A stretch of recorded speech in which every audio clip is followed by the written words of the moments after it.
এগুলো বের করেন, দেখেন এই যে ময়লা পড়ছে, দেখছেন দেখেন দেখেন ওই যে কি পরিমাণে ময়লা। খাইতে পারবেন? খাবেন? আপনি খাবেন এটা? হ্যাঁ, না না বেশি দেখেন না, এগুলো নষ্ট খেজুর আপনি।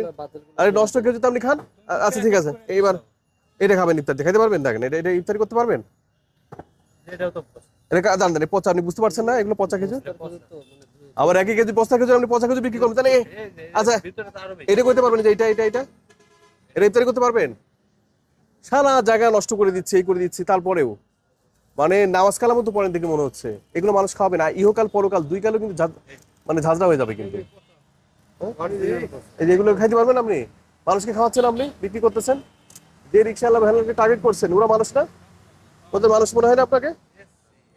আপনার হ্যাঁ, দূরে করেন দূরে করেন, সব ফেলাবেন। হ্যাঁ দেখি দেখি, সরেন ভিতরে সরেন। বারবার নষ্ট করতেছি তারপরে একই, দেখি সরেন।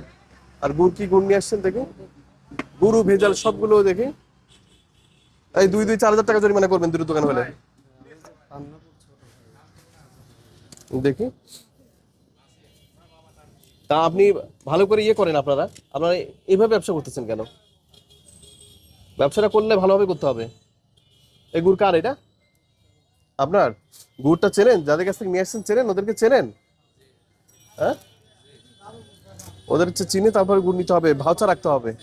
আর মূল্য তালিকা আর আপাতত গুড়ের জন্য কিছু বললাম না, গুড়টা আমি শিওর না, শিওর নয় ধরছি না। খেজুর আর মূল্য তালিকা লাগবে, মূল্য তালিকা অবশ্যই লাগবে, এটার জন্য জরিমানা করছি। আর মূল্য তালিকা দিতে হবে। গরিব মানুষ জরিমানা কম করছি, ওই 1-2 হাজার টাকা জরিমানা।